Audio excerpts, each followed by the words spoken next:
Hey there, picture this. You're at a carnival and the barker hollers about a magic Ferris wheel that'll whisk you to the stars, make you rich, and serve cotton candy that never runs out. You buy the ticket, hop on, and it creaks to a halt halfway up, leaving you dangling with a view of the parking lot. Kind of feels like Donald Trump's big pitch for a golden age economy back in 2024, right? He painted this picture of America zooming ahead like a rocket ship, but here we are in late 2025, scratching our heads and wondering where the fireworks went. Let's break it down like we're chatting over coffee. I'm not here to bash or cheerlead, just to unpack it step by step with a little fun thrown in, so even if you're juggling homework or a first job, it clicks. First off, what did Trump promise? During his campaign, he talked a big game about slashing taxes for everyone, not just the mega rich, and using tariffs like a superhero shield to bring jobs flooding back to America. He said we'd cut energy prices in half, making gas and electricity super cheap, and that the economy would boom so hard we'd all be tired of winning. He vowed to tackle the national debt, overhaul trade deals, and kick off this era where America first meant pockets full for regular folks. Sounded epic, like turning the country into one giant prosperity party. Enter our buddy Bob. Let's say Bob's your average American. Works at a manufacturing plant in Ohio, has a family, drives a pickup that's seen better days. Bob heard those promises and thought, sweet, lower taxes mean more cash for my kids' braces, and those tariffs will protect my job from cheap imports. He voted with stars in his eyes, imagining factories popping up like dandelions and paychecks getting fatter. Fast forward to now, December 2025. Bob's checking his bank account, and it's not exactly glittering. The unemployment rate just hit 4.6% in November, the highest in 4 years. That's up from 4.4% a couple months back, and it's got folks whispering about a recession sneaking up like that one relative who overstays at holidays. Job growth? It bounced a bit with 64,000 new spots added last month, which beat some gloomy predictions, but it's after a dip in October, and overall things feel sluggish. Private sector's chugging along okay, but federal jobs are vanishing, down by thousands since Trump took office, partly from his push to trim government fat. Bob's plant? It's humming, but not roaring. Those tariffs Trump slapped on imports, meant to punish countries like China and boost U.S. makers, have jacked up prices on everything from steel to sneakers.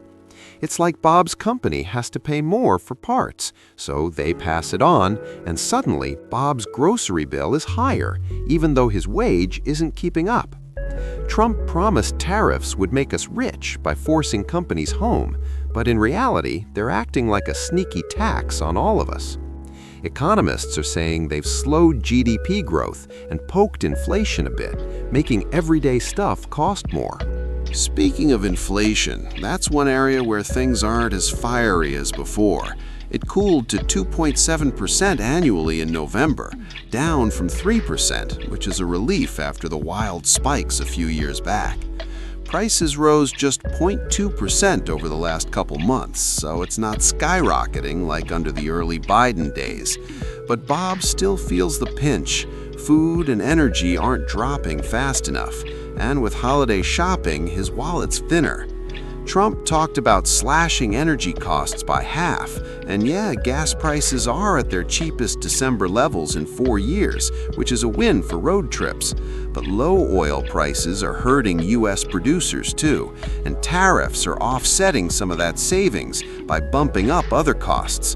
It's like giving with one hand and taking with the other.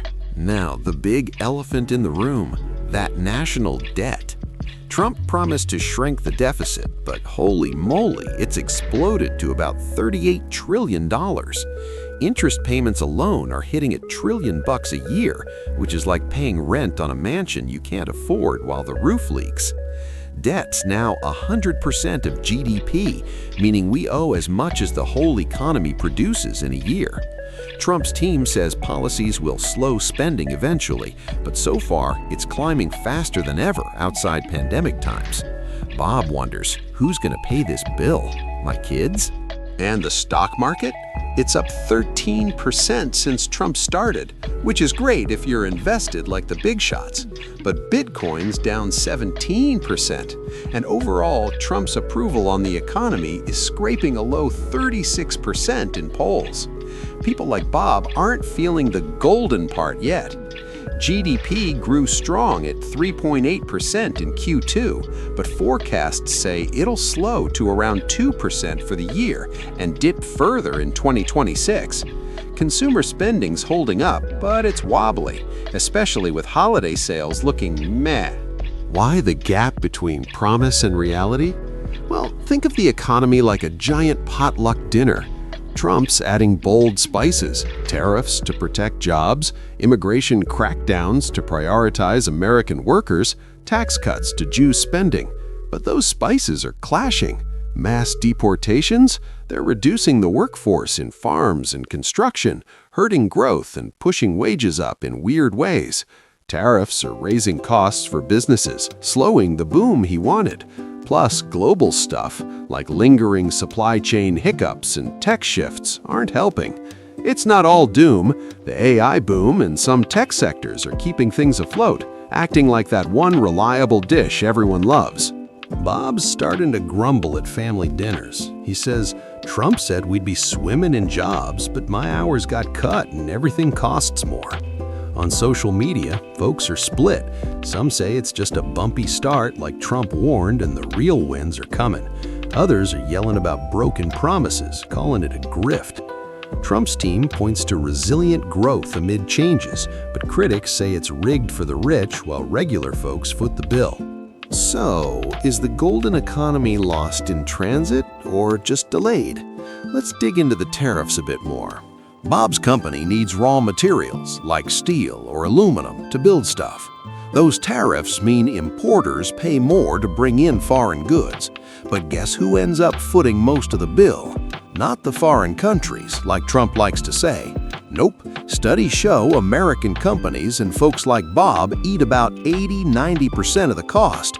It's passed down the line. Higher prices for parts, higher prices for products, and suddenly Bob's paying more for everything from his truck's new tires to the appliances at home. And it's not just little things, big ones too. Take cars. Tariffs on imported parts mean new vehicles cost thousands more. Or electronics. Your phone or laptop? Yeah, pricier. Economists crunching the numbers say these tariffs have acted like a massive tax hike on households, something like $1,300 extra per year for the average family. Bob feels it every time he fills up the grocery cart or fixes something around the house. But wait, isn't this supposed to bring jobs back? That's the pitch. Protect American workers. Force companies to make stuff here. In some spots, yeah, there's been a bump in manufacturing, like steel mills hiring a bit more. But overall, manufacturing jobs haven't exploded. In fact, they've been flat or down in many months this year. Why? Because when costs go up, companies don't just magically build new factories overnight. They cut back, automate, or even lay off to save money. And those higher prices slow down spending. People buy less, so demand drops, and that hurts jobs too. Bob's buddy at a factory in Pennsylvania? His plant delayed expansion because the math didn't add up with pricier materials. Instead of hiring, they're holding tight. And globally, other countries hit back with their own tariffs on U.S. stuff, like soybeans or whiskey, which hurts farmers and exporters. It's like a food fight where everyone ends up messy. Now, immigration crackdowns, another big promise to put Americans first. Less undocumented workers means prioritizing U.S. citizens for jobs, right? In theory, sure, but in practice, those workers fill key spots in construction, agriculture, and services, jobs that keep things running cheap. Deportations ramped up, and suddenly there's fewer hands picking crops or building houses. houses. Result? Food prices climb because harvests rot or labor costs soar. Construction slows, housing gets even more expensive. It's like removing half the players from a team and expecting a win. The game just gets harder. Bob sees it in his community. Local farms struggling to find pickers, so veggies cost more at the store. Builders delaying projects because crews are short. Wages in those sectors might tick up a bit for the folks who stay, but overall growth takes a hit. Forecasts say this combo of tariffs and tighter immigration shaved off chunks of GDP, maybe 0.5 to 1% or more this year alone. That's money not circulating, jobs not created. And the debt? Oh boy. Trump said he'd tackle it, eliminate deficits maybe, but it's ballooned to around $38.4 trillion. Interest payments closing in on $1 trillion a year. That's more than we spend on defense. It's like maxing out credit cards to throw a party, then wondering why the bills are crushing you. Tax cuts helped some folks and businesses, juicing spending short term, but without matching cuts elsewhere, it's added fuel to the fire. The Fed's in a pickle too. They cut rates a few times to keep things humming, but with tariffs poking inflation and jobs slowing, they're pausing. Mortgages aren't dropping fast. Borrowing stays pricey. Stocks? They've been wild. Up big early on AI hype and optimism, but dipping when reality bites. Bitcoin's down. Confidence is shaky. Bob's not alone in feeling whiplash. Polls show Trump's approval on the economy hovering in the mid-30s, way down from promises of everyone tired of winning. Folks split. Some say it's early, policies need time. Others call it broken promises, with regular people paying for tariffs while big companies lobby exemptions. Immigration's tightened the labor market in weird ways. Unemployment up to 4.6%, highest in years, partly from fewer workers overall. Job ads averaged way down, like 55,000 a month versus hundreds of thousands before. October was a mess with losses. November barely recovered. And that government shutdown, delayed data, messed up numbers, added uncertainty like salt in the wound. Inflation cooled a tad to 2.7% in November. Surprise, lower than expected. Maybe some shutdown weirdness in data, but core stuff still sticky, and tariffs keep pushing up costs on imports. Food, energy, shelter, not plunging like promised. Holiday spending held up okay, but folks cutting back, more debt, less joy. So, in conclusion, the golden economy Trump promised feels more like a bumpy road trip right now. Big ideas clashing with real-world friction. Tariffs and immigration shifts aim to protect and boost America, but they've raised costs, slowed growth, and left many like Bob waiting for the payoff. There are bright spots, energy cheaper in spots, some sectors resilient, AI buzzing, but overall, GDP's chugging around 2%, jobs sluggish, debt soaring, and everyday prices still pinching. The takeaway? Economies are messy beasts, no quick fixes, and bold moves come with trade-offs that hit regular folks hardest. It's not all doom. Adjustments might smooth things in 2026 if tweaks happen. But for now, that golden shine, still searching for it. If you want me to make other videos explaining these topics, please like and subscribe. Thanks for watching.